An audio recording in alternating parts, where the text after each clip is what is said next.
Welcome to Intuitive Astrology with Molly McCord. Thank you so much for joining me today as we're going to take a look at the astrological energies from September 2nd through the 9th. The month of September just began with that beautiful Pisces full moon, and now we move into a month that has a lot of potentials, a lot of stabilizing influence, and the ability to open you up to what you haven't been able to access previously in 2020.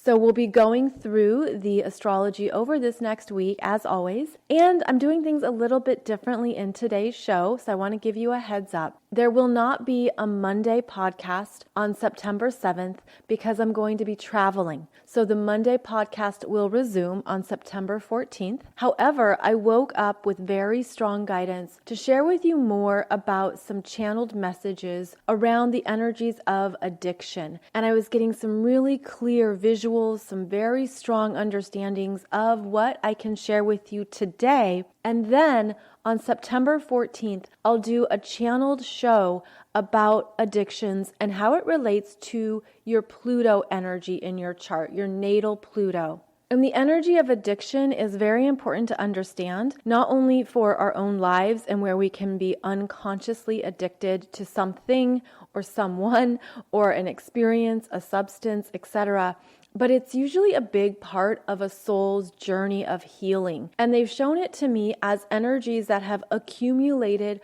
across multiple timelines, multiple lifetimes. And when you reach a certain level of consciousness, there can be a desire to really deeply heal whatever that energy may be for you.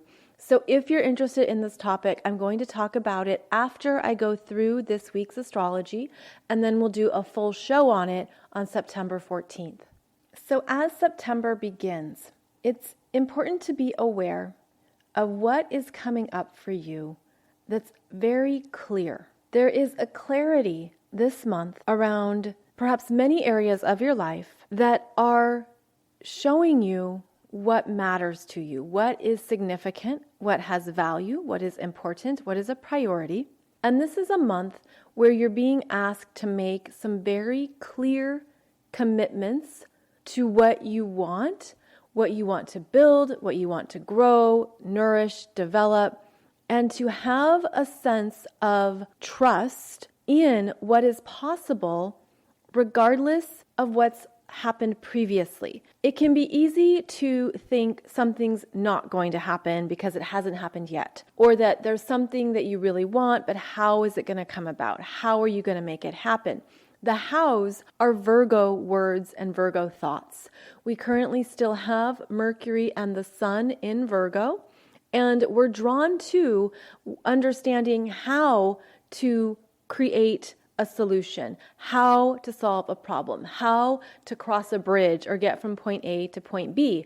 And part of September is going to help connect these dots, create a bridge, and show you some possibilities and potentials for making something happen. Now, this is very interesting when you combine this energy with the upcoming Mars retrograde. Mars stations retrograde on September 9th.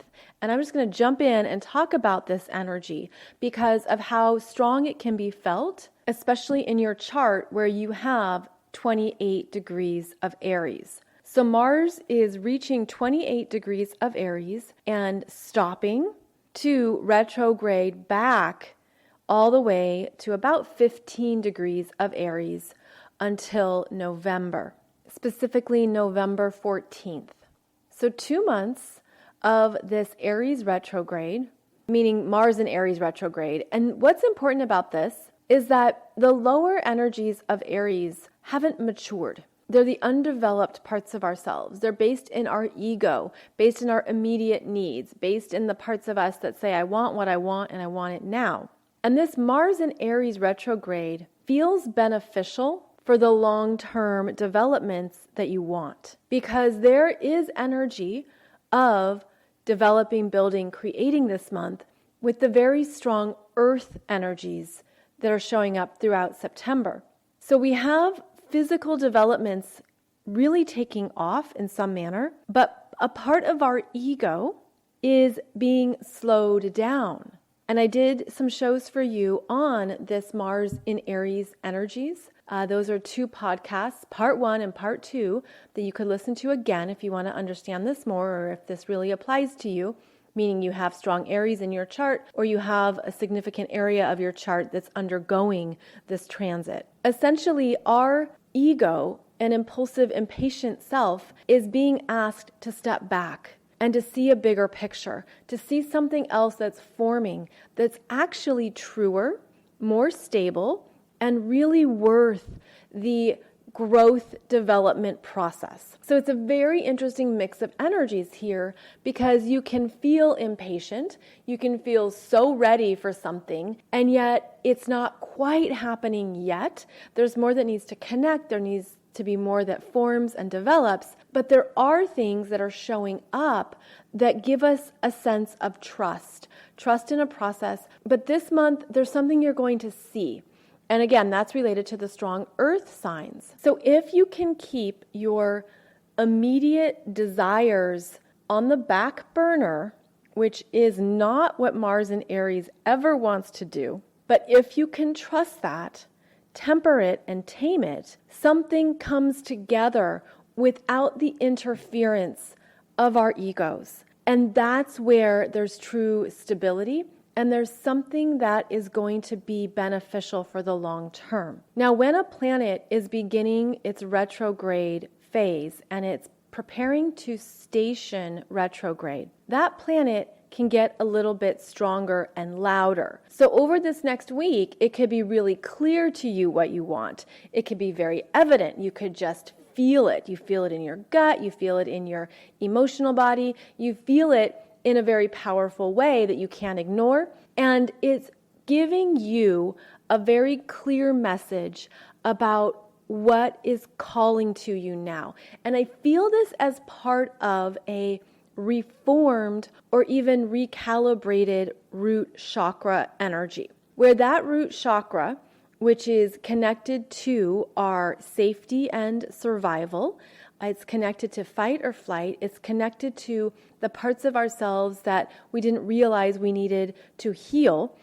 Something has really shifted in that. And I feel the shift strongly happened with the Leo energies of that 8/8 Lionsgate portal and that Leo new moon that was conjunct the same point as the total solar eclipse in Leo from August 2017. So there's something over the past 3 years that you've been healing, aware of, working on. It's been very evident to you, and it could be so many different areas of your life, but I feel like it relates to something in your heart, something in the relationship energies, perhaps in the masculine, feminine energies that you are carrying and embracing and what had to be recalibrated. All of that has really shifted, and yet there's something that can't move forward just yet. It's a bit about staying in the waiting room and maybe tapping your foot impatiently in that waiting room,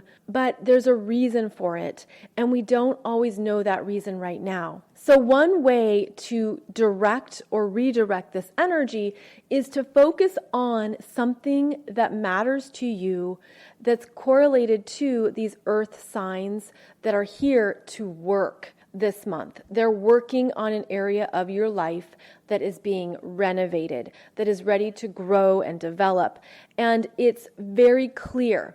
Again, there's something about September where clarity is coming in. Clarity about what you want in your life next, especially going into 2021.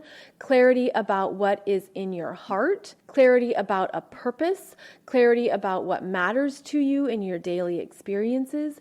It could be anything else, but there's something about clarity that's really important right now. And this does pertain to the Virgo energies, because Virgo sees things that others don't see. Virgo is the energy of that fixer and the problem solver, and it's a bit like someone walking into your kitchen and looking at your pantry and saying, you know, you could organize that in a more efficient manner. And I'm speaking from experience. I have no Virgo in my chart. I have nothing in my 6th house. This energy is not my strength. So I have people in my life who have Virgo energy, and they like help Molly out with things that I don't see. And so they come in and look at the pantry and say, well, if you did this, or if you bought this organization system, if you sorted things over here, if you put this on a shelf, if you did this, like that would all be more efficient. It would improve the space. It would organize it better. Virgo energy sees things that others don't see, and they see what can be improved, what can be solved, what can be used more efficiently. And this is such a gift to our everyday life. And there is something here over this next week that you may see that you didn't see at all, and you realize what you're ready to shift, and it happens in a smoother, easier fashion. And so that does pertain to this energy in September, where there are openings to new solutions, new potentials, new probabilities and possibilities that happen in a way that bring you to a faster resolution or solution. And it can certainly help with any projects, errands, things you need to take care of that you haven't done yet, that you just didn't have time for or it wasn't important. Now it will be evident to you, okay, I've got to take the car in to get this whatever checked out, or I need to take care of this part of my life, or schedule certain appointments, or just take care of anything that before maybe it felt too heavy, or you weren't ready, or there was just no time. Now there's time, and there's even energy to be very productive. This is a very productive month, and I think that even though Mars is in retrograde, it's going to help us with the timing and pace of life, whereas that Mars in Aries wants to just take off and go fast. Again, there's a tempering. There's a sense of, okay, today I only have to do so much. Or right now, I only need to take care of what's in the moment, or only take care of this one thing in front of me. This can also help with letting go of things that are out of your control, because there's that trust in, I can only do so much, or I can only take care of this, and this right now, and that's enough. I don't have to push it or force it, and I don't have to speed through to the next place, because that Mars in Aries retrograde isn't really going to let us speed very fast right now.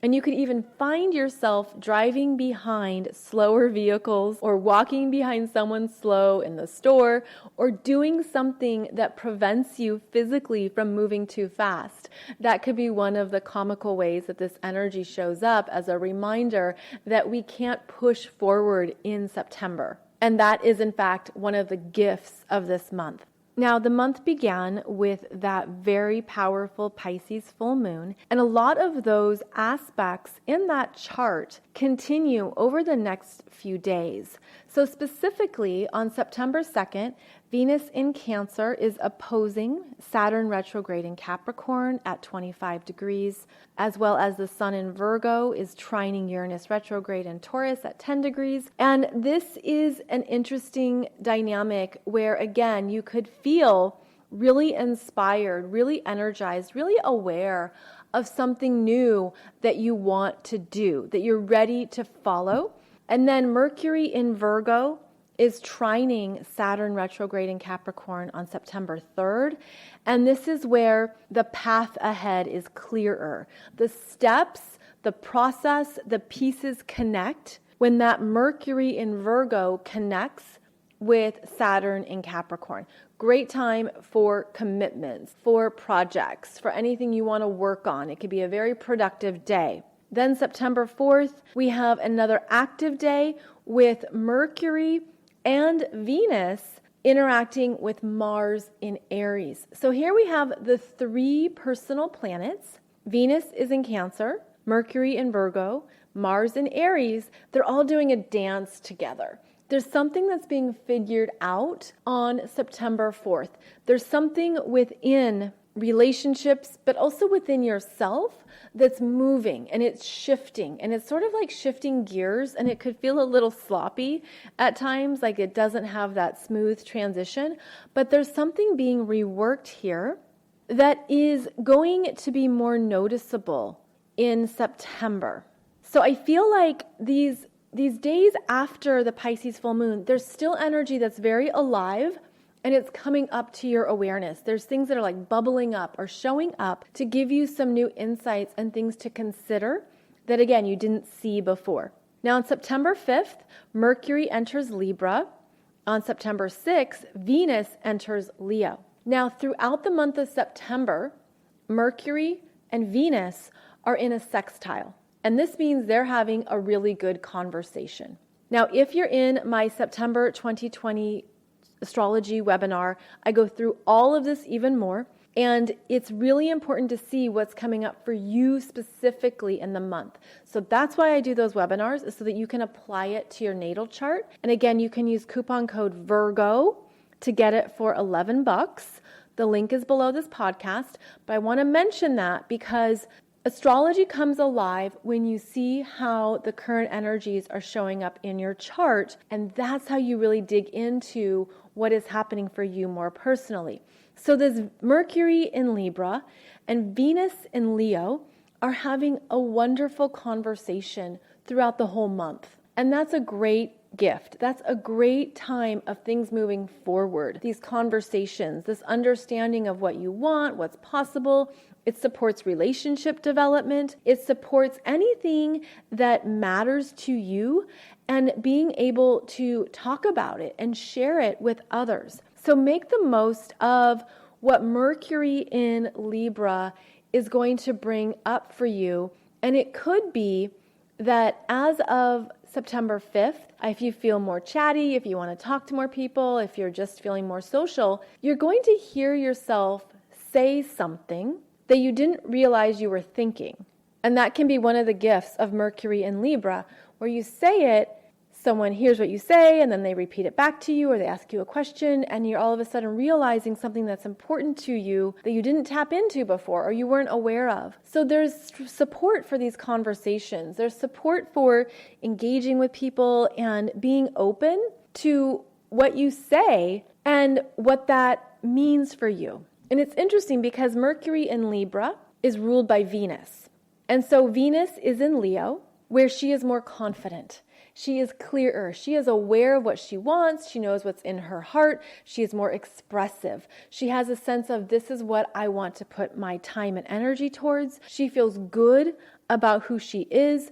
And there's a strengthening here of this Venus energy, a strengthening of the feminine, a strengthening of what she wants, what she believes she's worthy of. And as she is the ruler of Mercury in Libra, there's something that opens up or shifts in the heart space about something, someone that you are ready to connect with in a new way. And so this could be a friend, this could be a family member, this could be anyone in your life. It could be a sibling, a coworker, a boss. But I feel like there is a new confidence emerging in relationships that strengthens where there was uncertainty, that strengthens and again provides clarity about what this relationship is or what this connection is. And there's something about it that feels very strong.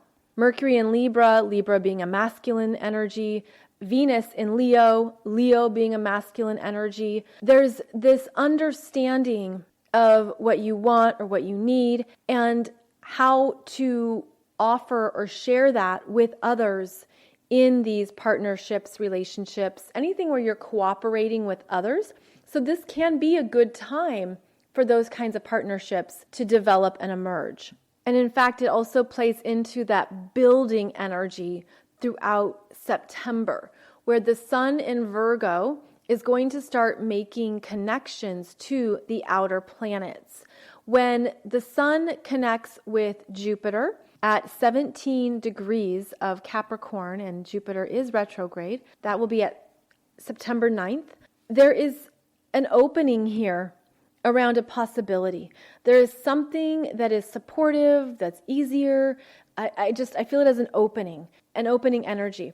And then the sun in Virgo continues on, and it's going to oppose Neptune, and then it will make connections to Saturn and Pluto later on next week. And what's happening is that the sun in Virgo is bringing together solutions, and it's showing you something that you didn't see before. It's bringing in the particulars, how to do it, how to solve a problem, how to move through a process, how to take next step. Remember, how is a Virgo word. And I mentioned in last week's show how Virgo is actually a great verb, because you're going to be able to Virgo a solution, Virgo a situation, Virgo something in your home. Virgo season is when we Virgo our life. We improve it. We heal. We understand something. We move through it.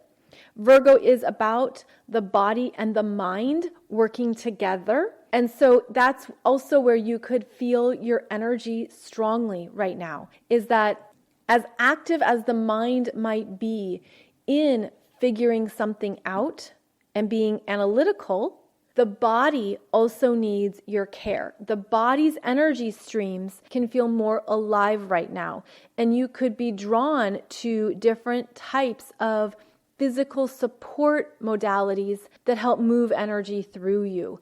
Something new that you try, something interesting that you wanted to check out. There could be a desire to learn how something works. It's about that relationship between the mind and the body that is really strongly emphasized right now. And I feel like there is even a calming influence that comes in with this Virgo energy. And the calming is healing. It's about where we can soften and release where we've been perhaps tight, if there's been inflammation, if there has been something excessive or it's been overdone. The Virgo energy refines, and it allows us to find a new way to see or work with a message from the body.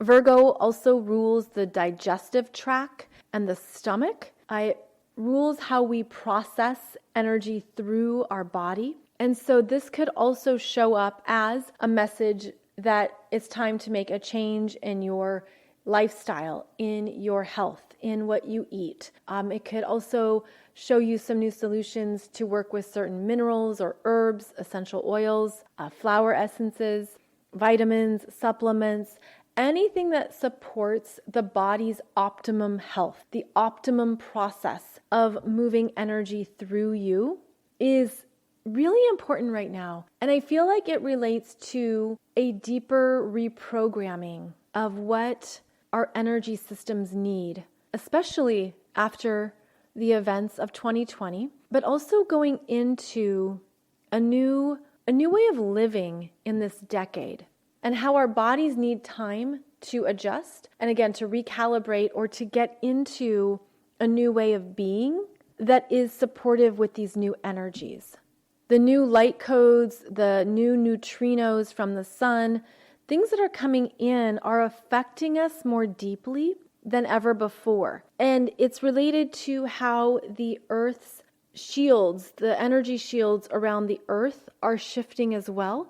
And we're bringing in or allowing in more of these, I'm hearing them called solar nutrients that support the body's functioning and support how we can work with our bodies in new ways. And this would also be a nice correlation to the planets in Aries. So Virgo is typically ruled by Mercury. That's been its long association for a number of years. However, many astrologers, including myself, see how Virgo is strongly correlated to Chiron, and how Chiron, being the wounded healer, shows us what can be improved, what needs to be fixed, how to move through a process for more healing and for greater health. And so this energy of Virgo being ruled by Chiron, well, Chiron is in Aries right now, and Mars is retrograde in Aries. Aries is also about the body. So there's a strong focus on our physical selves and what we need to tune into right now that is going to help us in ways that we can't quite see yet. And Chiron is associated with alternative healing methods and what is natural, what perhaps is something that you are looking for or that would support you outside of the mainstream. And I feel like we're really opening up to some very cool healing potentials that are going to come in over the next 5, 7, 10 years that show us how to work with the earth in a whole new way. And now they're showing me like the nutrients in the earth, such as dirt, such as soil, such as what is in the earth as a resource for the body that isn't used yet. And I don't know what that means. I'm just trusting that. So again, there's something here where we're opening up to more alternative healing methods, and we're being asked to slow down and to listen to the body, to listen to the messages that are coming through, and to actually embark on a daily conversation with the body and its energy systems. So a lot is happening in this first week of September, and our physical selves are feeling it. Keep in mind, you could even be tired. You could be requiring more downtime, rest, and sleep because of these energies that are coming in. And it could be that part of what you're being asked to do is to look at where you haven't released control, because I'm getting that image of not grasping too tightly to the handlebars. It creates a strain. It creates a tension when you hold on to something so tightly. So if you loosen it just a little bit, it will actually give a signal to your body that it's okay to hold on, but you don't have to tightly grasp to the point of creating additional stress or tension. Sometimes we just have to let things play out, and we don't have to figure it all out right now. So on that note, I'm going to switch gears here. I'm going to take a quick break to ground myself, and then I'm going to share with you some of these channeled messages that have been coming through around energies that we've unconsciously been carrying for lifetimes that can show up through addictions and addiction behaviors. So just a moment. Okay, I had to wait for the energy to shift, and it did. So the theme of addiction came up last week when I mentioned to you the unexpected passing of my first boyfriend. And I really appreciate all of your kind words and thoughts on YouTube, and also the messages that you sent me about how addiction either has shown up for you on your own journey or someone you love. And this is a complex topic. I am in no way a specialist. I am not giving medical advice. I am not giving you anything professional to follow. Rather, what I'm sharing are just the visuals around the energetics that have been coming through. And the message I received was to just share with you some visuals for you to sit with, because there's something about planting these seeds for yourself or for your own journey that could help calm or untangle something that you didn't know was maybe tight or that you were carrying. And this can not only be for yourself, but it could be for a loved one. It could be for a child, for a parent, a sibling, a partner, anyone in your life. This could help in some manner. So that is certainly my intention. And please know that there is professional help, and that professional support is very much needed for this issue and this topic. So what I was being shown was more of the soul's journey around energies, and how an addiction can be a manifestation of energies from a soul's whole journey, or from unresolved trauma, unhealed parts of the self. It could be where there is this accumulation of energy that has traveled with you, with your energy body, for lifetimes, and it's been unresolved. And so it manifests in the physical world as an addiction. And this can be any type of addiction, be it alcohol, drugs, sex, work, money, or anything else that forms that addictive behavior. And so how it was shown to me was essentially a collection or gathering of dots. So imagine seeing 60 dots all hovered together, all locked in to the same energy space together. And they're very tightly bound and tightly connected. And these 60 dots are where the energy has not been opened up or released. It's a collection of energies in the now that are have accumulated together out of any number of reasons, out of safety, out of fear, out of a need, out of something. And so this collection of dots was then shown to me as cells in the body, and how it's part of a reprogramming that has occurred at a biological level that the soul has carried forth through energy streams that is looking to be resolved at a higher level of consciousness. And so it's an accumulation of energies that have experienced something that grouped them together, again, out of trauma, out of fear, out of something that was really painful. And what happened was there was an unconscious transference of power, where something happened at a cellular level and an energetic level where there was power given to that gathering of cells, those 60 cells, let's say. It's probably more like 6 billion, but that cluster of cells received a consciousness of power that then became a belief system that then affected the chemistry of the energy system, like the chemistry of the brain, the chemistry of the body. Something shifted. It's that transference of power that is the energy movement that's unconscious. So then it was a belief system that this part of one's energy body had more power, and there was something around that. Again, I'm seeing this cluster of cells that gained in strength because of that transference of power. Now, I realize there could be multiple ways this shows up, this unfolds, or this originates. It could originate with a family. It could originate with a family member.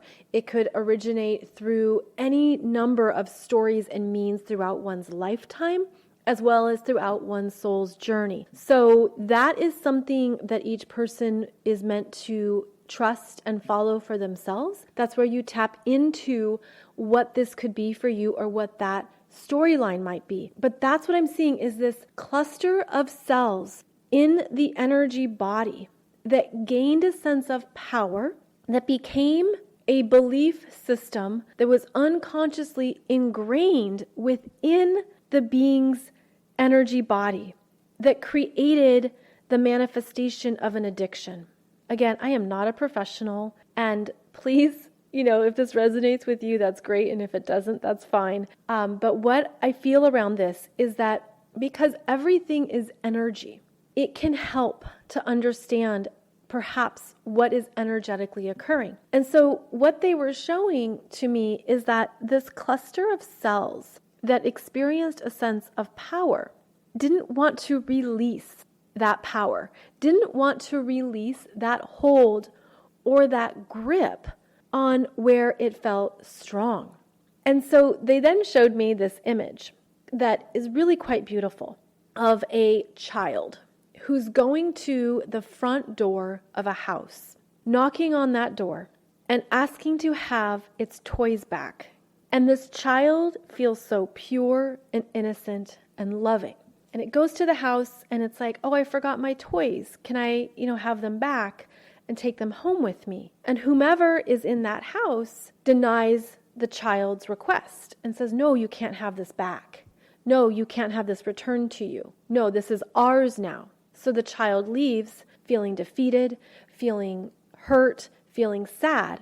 Then the child grows up 2 years, 3 years, comes back to that house and again makes the same request. Can I have my toys back? Can I have my belongings back that I left here? And again receives the same response. No, you can't have this back. We're not letting you have access to this. You may not. And is denied again. And then it occurs over and over again. That same soul goes back to get its energy back, to get its power back. And as it progresses through this experience of being denied, that's where the anger shows up. That's where the pain shows up. That's where the strong reactions show up. That's where more energy shows up because of that denial of what is yours, of what is energetically yours, and not getting it back. And so what it feels like is that part of these addiction patterns is, and this brings a tear to my eye, it's the innocence of the soul saying, can I have my power back? I don't want to give my power to this thing. I don't want this house to have my toys or my belongings or my energies anymore. And as the soul starts to experience this rejection of its own power, it starts to use different means, whatever it can, get its energy back.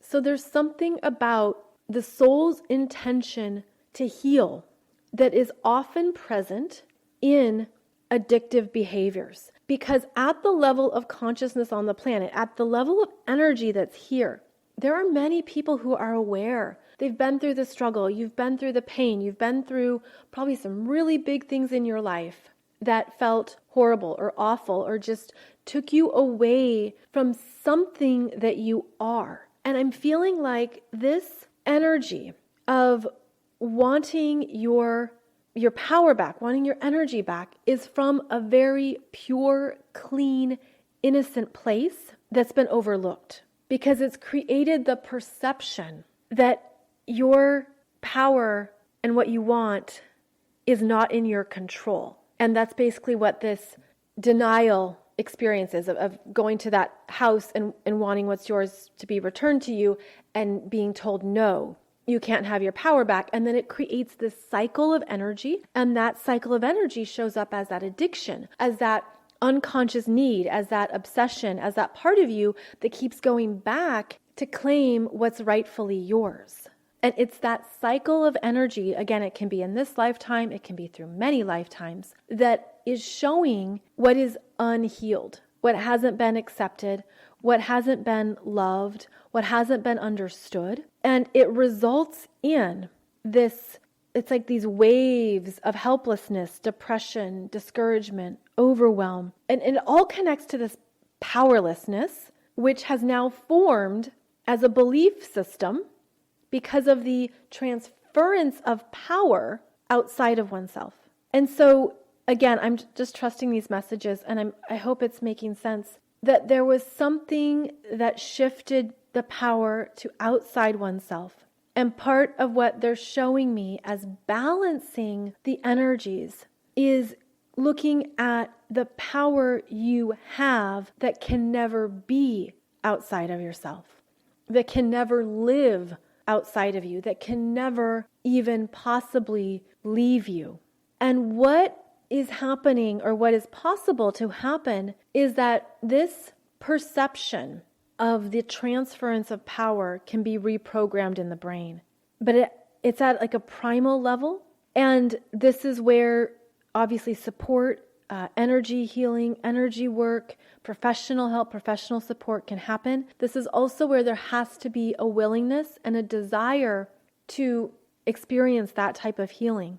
And so they're showing me that part of what happens during a healing, and this is a visual I meant to offer, is that those clusters of dots, or those clusters of cells, because they're so tightly bound to each other, they need fresh energy to separate them. It's a bit like bringing in fresh air to a stuffy environment. And the energy, it's meant to break up that cluster of cells. Again, this can be a visual you practice, or just trust whatever comes up for you. Trust however you see it. Trust your own process. But what they're saying and showing me is how this cell, it's like this cellular gang or cluster, this accumulation of energy needs to be dispersed. And it gets dispersed through fresh air and spacing out, or pulling apart those cells, pulling them apart so they're not all tightly bound to each other.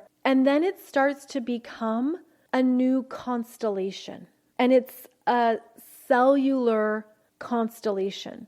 Instead of all the energy being together, it separates out and it loosens and calms and softens and releases. And it's like every cell then separates to form a new energy constellation, a new cellular constellation. And then that's where the transference of power dissolves. Almost like the power was in the collective cells. And when those move away and get separated out, then there is no accumulation of energy at that point. There's new breathing room, literally, and the energy moves away. And again, it loosens up that focal point of power, or that focal point of a very strong, powerful energy. And that is what I'm supposed to leave you with for now. If this resonates, if this helps, if this gives you something to think about in terms of the energetics that may be at play here.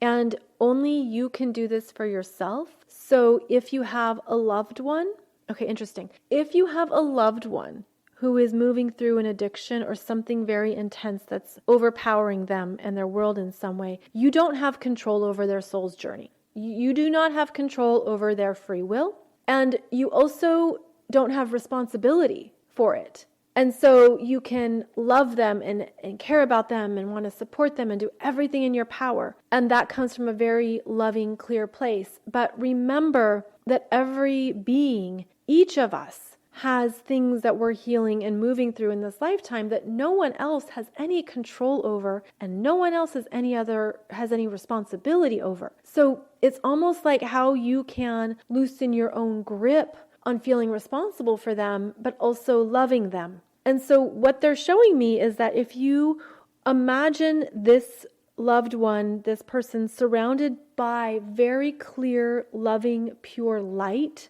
that can really help. And if you also imagine anything outside of their aura separating and loosening, again, like it's like pulling things away from that tight cluster, that can be a way to energetically support them, but you can't intrude on their free will. And if you do, then you're setting yourself up for some karma. Then you're setting yourself up for some energetics that'll come back around. So you want to remain in your power. You want to honor their power. And you also can choose to see them as a very powerful soul. Because oftentimes there can be the perception of a victim.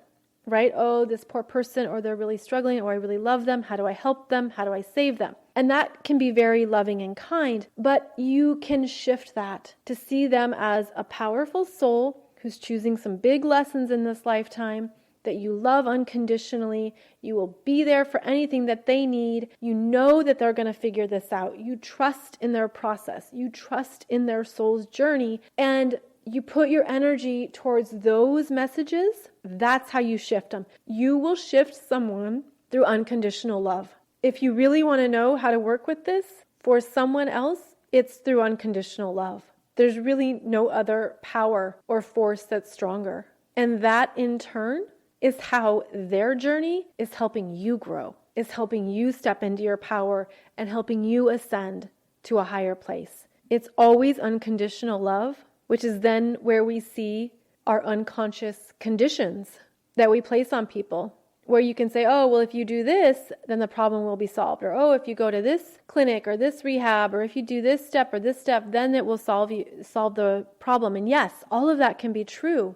But also look at how you can unconditionally love and accept them, as well as unconditionally love and accept yourself. And that's how both grow and both begin to thrive. And also they're showing me that's how the separation of the cells occur. That's when the cells start to release their bond because they feel loved and they feel safe and they feel like they can be on their own. So these energetics make sense, and I really hope that this information supports you or just gives you a visual in how these things can be moved through or worked with consciously. And perhaps this will start to open you up to some new healing and new insights that are perfect for you and for your own journey. And I'll be back on September 14th to talk about more of this and to look at how these energies can show up in the natal Pluto, as well as Scorpio, Pisces, 8th house, 12th house, and Neptune energies, just to name a few. So on that note, thank you so much for joining me today, as I did things a little differently, but I really hope this was beneficial and helps you right now as I move into this first week of September. And remember, you can still purchase this September 2020 Soul Growth Astrology webinar, which has 6 videos this month, 6, because I also give you more specifics on this Mars retrograde energy. So use coupon code Virgo. You get all 6 webinars for $11, and I hope that it really helps you with your own energies and what you're ready to manifest in the month ahead. So I'll be back next Wednesday, and we will continue on our journey. Thank you so much for listening. I appreciate your time, energy, and presence. And as always, you can find out more about me over at mollymccord.online or consciouscoolchic.com. I'm also on Instagram, YouTube, and Facebook. Thank you so much, and I will see you soon.